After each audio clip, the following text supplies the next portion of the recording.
guys, welcome back to my channel. My name's Killian Wolf and I'm the young adult author of The Haunting of Paradise House. With all of the platforms we have out, Facebook, Twitter, Snapchat, Instagram, something called Twitch. I just had to look that up the other day because I only just heard of it a few weeks ago and then I didn't think much about it. And it's come up recently, this Twitch platform, so I had to look it up. I didn't even know what it was. It can be overwhelming to the author who's just now starting and becoming an indie author or going into trad publishing. You still have to market for yourself. To have all of these platforms out there and not really know which one their readers are in and which one is for them and if they like to market, in a particular platform or not. It can be really overwhelming, and to be honest, when I first started, I was like platform crazy. I was like Facebook page, Instagram, Twitter, this, that, Pinterest. It's better to just kind of do a little bit of research, see where your readers are at. If you're in young adult, then they are between the ages of 12 or 13 and up. Most of them, I think, Instagram is still popular, so they're still taking photos on Instagram and they're still following their Instagram pages or whatnot. But I'm not going to talk about that today. Today, I'm only going to talk about one, and that is Pinterest. Pinterest isn't like other platforms where you can post your latest work in progress or a pretty picture that you took of a journal and put hashtags in there to try to attract people to your picture or your page so that you can connect with them and comment on each other's things and talk. Pinterest isn't like that. Even though you can comment on pictures, those comments don't really make it that far, but the pins do. So the question is it actually worth it for us as indie authors to market and promote our brand and our books on there? Are there people who are searching for books on Pinterest? I have found out that Pinterest is, as of late, being used as a search engine. Just like, you go onto Google. For the one who loves Pinterest, like me, it's become another search engine. And yeah, it's true. Now, I used to just search Google for a recipe, but now whenever I want to find a recipe, I search Pinterest because it caters onto everything that you like. So you can put something really specific and then you get like 25 or 50 or more other pins.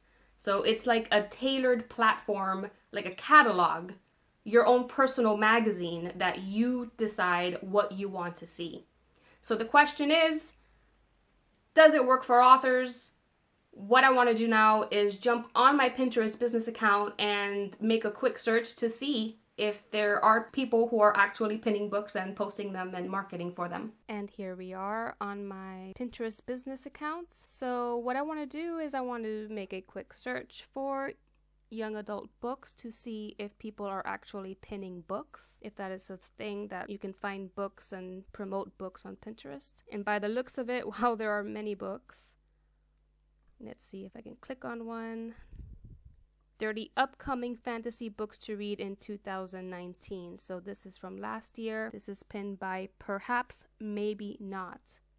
So something important to note here is that even though you can follow people on Pinterest, just like I did, that's actually not the most important thing. It's unlike Facebook, Twitter, Instagram, and other platforms where you want to get followers. The more followers you have, the more reach you make. Pinterest is a little bit different in that. What's more important is the monthly views. So right here, you can see that this person has 1.4 million monthly views. And I know that some people have a lot more than that, but that's a lot more than I have. To me, that's a lot. That's great if they keep that up. I'm going to click on some of these beautiful covers. Oh, Goodreads. Well, that's a big name. So Goodreads is doing some promoting on Pinterest and someone posted onto books. That's a very good sign. What else can we find? The Memory Thief. I like this cover. Uptown Oracle saved it. That's 84,000 monthly views, so that's pretty good as well. What else can we find here? These are some very pretty ones. 115.5 monthly views, freelance writer and blogger. So people are doing some promoting on here, and I have as well. So I think it's pretty obvious that people are posting on or pinning onto Pinterest. And once you promote your pins, or you don't have to pay for ads, but however you do, you put in your tags or your keywords, and anyone who has search keywords up in the search box can find. So now we've seen that there are books going around Pinterest, and people are pinning them and saving them and adding them to boards like books I like to read, or books worth reading, or etc., etc. So, and there are people who have 1 million, 2 million followers, or some of them more in the 1,000 range or low 1,000 range like me. So, pins can go pretty far, and I think that I definitely want to keep pinning my books. So it is important to note, though, like what I mentioned earlier, if your readers and your target audience are actually using this platform, you'd have to check to see yours if you're, for instance, writing crime thrillers or nonfiction. And I think, on a side note, nonfiction would be on there, especially if it's do-it-yourself, because Pinterest is really known for the whole DIY, thing. But it is important to note, though, that for at least young adult, there are teenagers and young adults on Pinterest. They don't post as much, but they do like to see pretty pictures and pin things. And if they are bookworms or book dragons, like I've seen going around, book readers, then, most likely that they would be on there. But it's just hard to really check to see if they are at that age bracket. If they're not, Pinterest isn't really catered to what their age is or what they're posting or pinning or, whatever. Now I want to talk about the pros and the cons. I've made a very small list of pros and a very small list of cons that I just saw important, and I want to share them with you. So pro number 1, your pins are easy to share to a wide audience. You can make a pin of just about anything for your brand. You can add a pin of your book that when you click on it, it leads to a sales page or a page that collects emails in return for a reader magnet for your list, which is really great. Your series to Amazon, to Kobo, etc., etc. And you can also have pins about your characters, about their descriptions, how they like to put their hair, how they like to dress, their style, so that you personally can really get into the character's mind and use this Pinterest catalog as a visual aid. Then you can actually share your pins or your boards to your readers via your mailing list, or if you have a Patreon account, or however you want to. And it's very easy to send it, and it's very easy for the other person who has Pinterest to save it to one of their boards. And then somebody who sees that, if they like it, they will save it to their board, and on and on and on and on. Which eventually, especially if you have a pin that leads to a sales page, it can produce, revenue. So that's a good thing. It's very easy to share anything on Pinterest. I actually wrote a blog back in 2018 about insider looks into characters, and I wrote more of a description on how to use it as a visual aid for yourself to help you with the world building and the description part of it. I mean, I still write lists, and you can still do that too, but I use Pinterest sort of like a side thing that it helps me really visualize my characters. So just to show you how Pinterest can be a great way to sell books, ultimately you should have, here's mine, The Haunting at Paradise House, and I have it pinned onto, and this is actually from Kobo. I didn't even make this pin. I have a few others that I made. So this one, when you click on it, it has a hyperlink that will lead directly to the Kobo sales page. So that is what you want, and then hopefully people will see it, like the cover. You should have a blurb around here, mine do, but this is from Kobo and they didn't put it. People will see it, like it, pin it, put it to books worth reading, something like mine, and then ultimately buy the book, or somebody else will. It has a very high potential of making a larger reach. So I want to show you that not only can you make sales through Pinterest, but also it's a good way to... Oh, here it is, completely passing me. This is my Reapers of the Veil inspiration board, and I have sent this to my mailing list and shared with my readers certain pins that drew inspiration for things in my book. For example, in The Haunting of Paradise House, my main character, Addison, she leaves her body and she astral projects to go to another dimension. So I've done research on astral travel. I mentioned Santeria. So under scene development, I have a very creepy doll room. Of course, the series is called Reapers of the Veil, so I have the Reapers board. I have my main character's wardrobe. She's a nurse, and her personal style. Here's one of the villain for book 2 that isn't out yet, but I'll show you. This is what inspired my character. And I actually drew this, and it was actually pinned by someone else. I have a link click, an impression. It doesn't say saves, but it came up on a notification that it was actually pinned, and I was completely shocked because it doesn't really go anywhere. It's just a picture. So those are my inspiration for Azazel on my inspiration board. So it's something extra that you can share to your mailing list, and everything there is all, as a pretty catalog, and very easy to show, to spread the word and share. So just going back, just to show you the layout, here you see the 2,000 monthly views. Now, some authors have their boards all set up, all matching colors and very pretty. I didn't find this to be very easy to do, considering that, the things that I post, I would actually be having to go out of my way to look for things that really, really matched. And to be honest, I feel like certain things, your recipes and craft is going to be kind of Christmassy. These things match. Watercolor ideas I was posting during autumn, so these things matched. But I really didn't go out of my way to really make them look all pretty and matchy like you see on Instagram, because I feel like this is more about your reach and how many views you get and not followers. I think that people really are interested in the pins that they see on the moment than really clicking to see who the person is and seeing whether their boards are matching or not. Now, I may be wrong in this, and maybe it does make a difference. If you think it does, please leave it in the comments and let me know.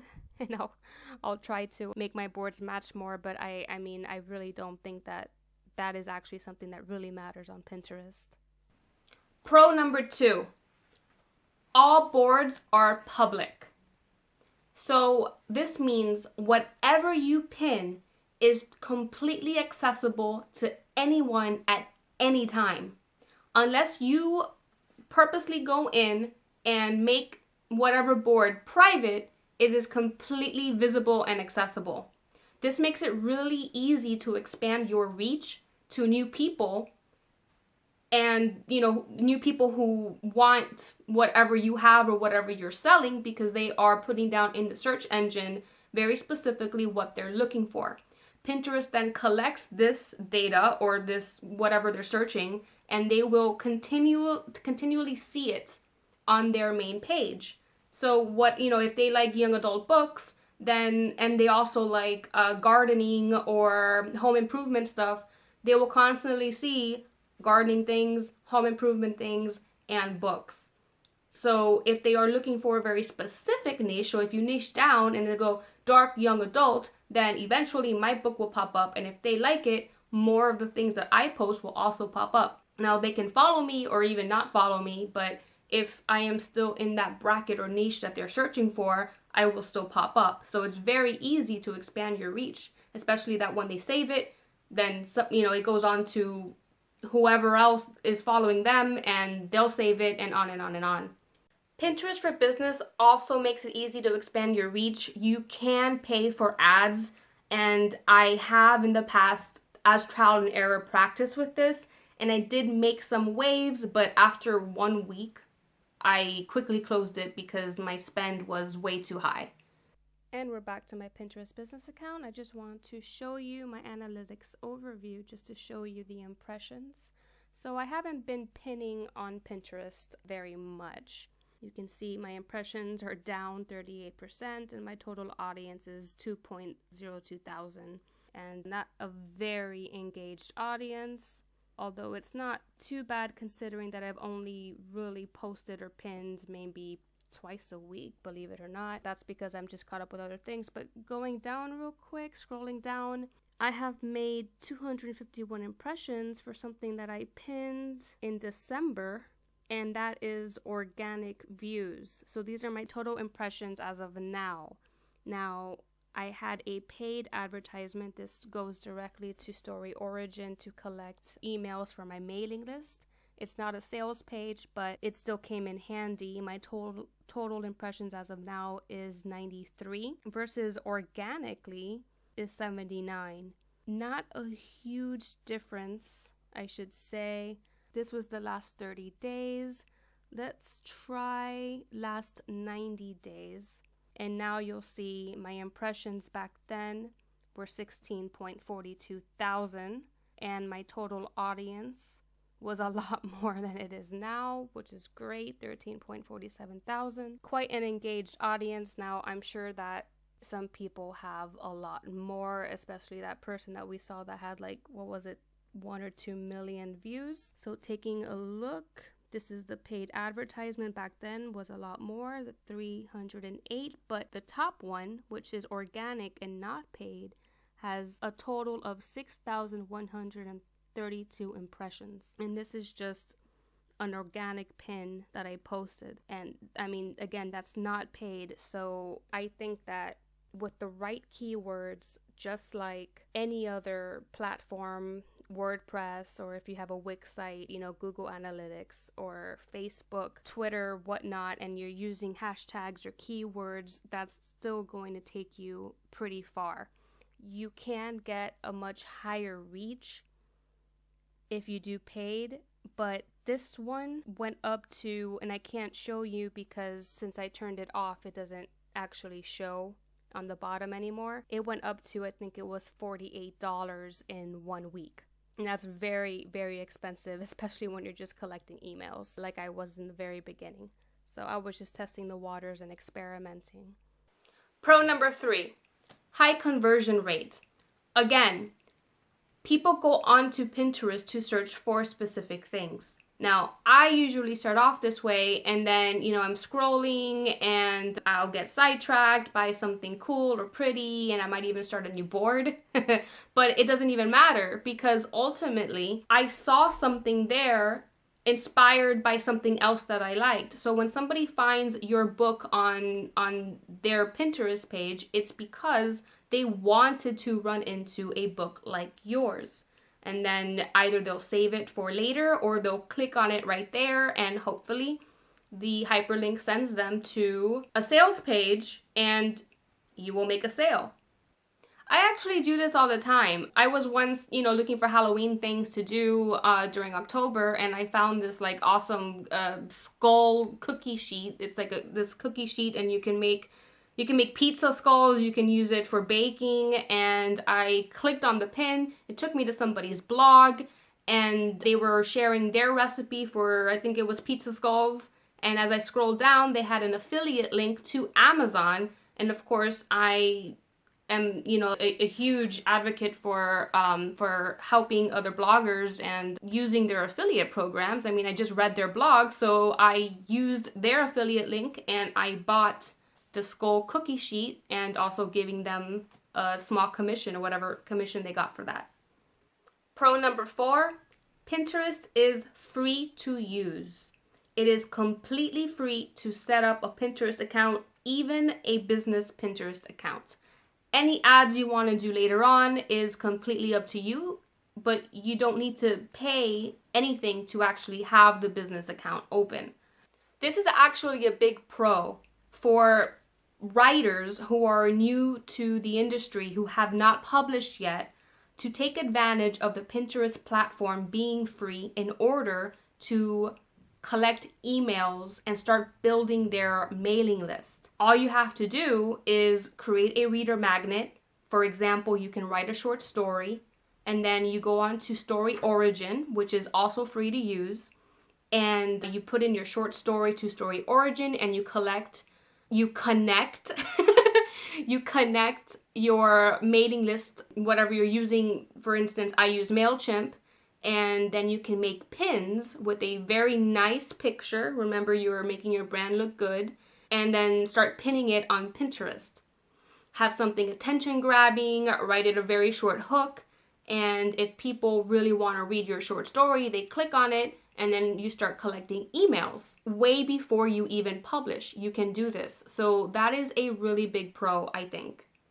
So I've switched positions here because I'm about to get into story time mode. The cons. Con number 1. Copyright infringement. You can actually be accused of copyright for pinning somebody's pin onto your board without knowing that the creator didn't want their pins to be shared. Pinterest will then send you a nasty email accusing you of committing copyright, and that if it keeps happening, they will suspend your account. And if you have a business account and it is the majority, of your sales or the way that you're collecting your mailing list, then that's it. Then your account is suspended. So that is not good. I was recently accused of copyright because I don't even remember when. It was like a year ago, 2 years ago. I mean, I don't even know. I have a board called Office Lair, and I like butterflies and skulls, as you can see. Well, not right now, but I have a collection of skulls, and I also like to mix the butterflies, the whole light and dark thing. So I was looking for ideas for my office lair, and I saw this pin. It had dark walls, and it had butterflies framed and put on the walls. And I was like, oh, cool. So I saved it to my board. Little did I know that a year or 2 later, I was going to have a nasty email from Pinterest accusing me of copyright and threatening to take my account down. So Pinterest actually reveals who the person making the accusations is in their email.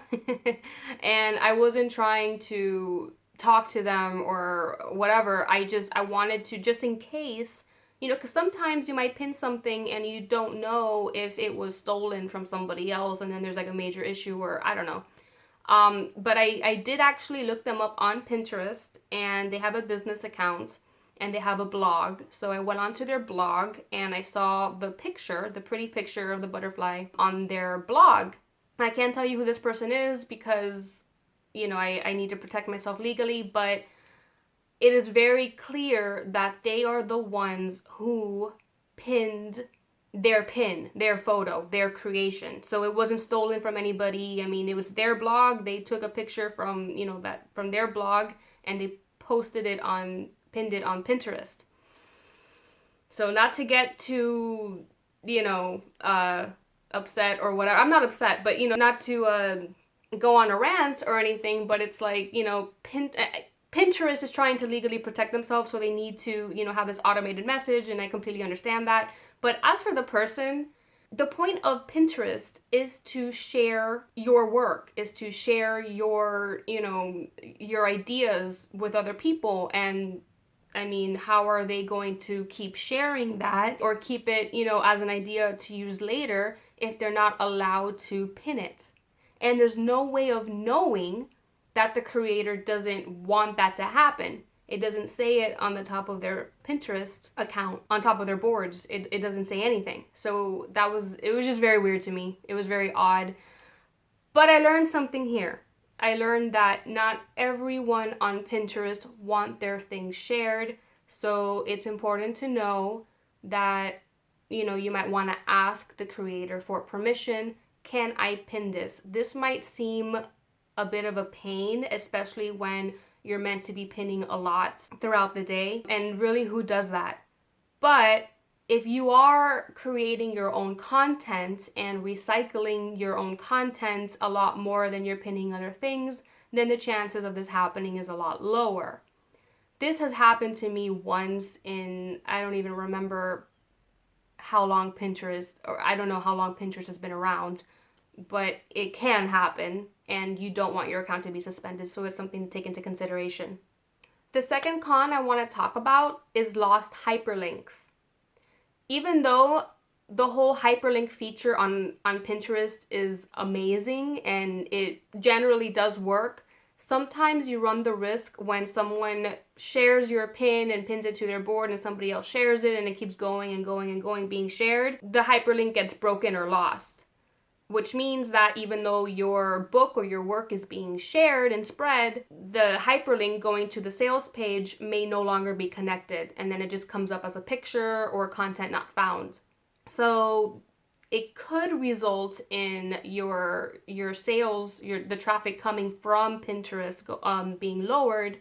However, to be honest, just to mention that whenever I personally look for books on Pinterest and I click on them, and if the link doesn't work, I generally just search for it on Amazon. But I think that most people would want to look for the book on whatever platform they're reading it in, for example, like Kindle or Kobo or Apple, So it might not matter, but if you are collecting a mailing list, then that could be a problem. And I can also see how some people might get lazy, and if they're just looking to very quickly buy, click and buy, that then it can result in a loss of sales.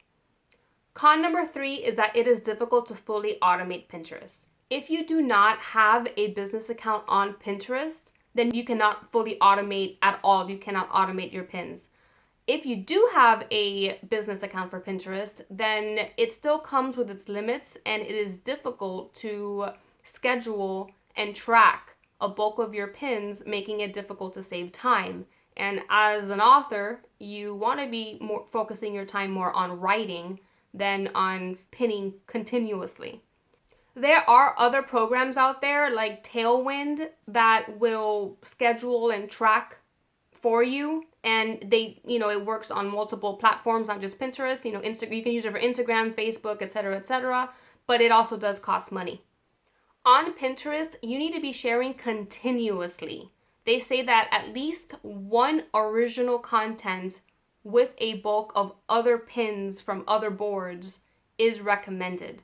And the suggested pinning amount comes from anywhere between 5 to 20 times a day. That is a lot if you are not producing enough content. I like to wait until I have a good amount of blogs and books. The more books I write is more pins that I can recycle and take multiple pictures of the same book different ways, or anything that I've used on Instagram. But as long as I have, waited for a good bulk of my things so that I could schedule them in different ways, that probably works better than to just be worrying about producing content every single day. Because, let's face it, I need a break, most creatives need a break, and I want to be focusing my time on writing than just pinning on Pinterest. That's it for this video. Thank you so much for watching. I really hope you found this useful. If you liked this video, please hit the like button. It really helps me out with the algorithm. And if you want to keep hearing more from me, please subscribe to this channel and ring that little bell so that you can get an alert every time there's a new video. Bye, guys.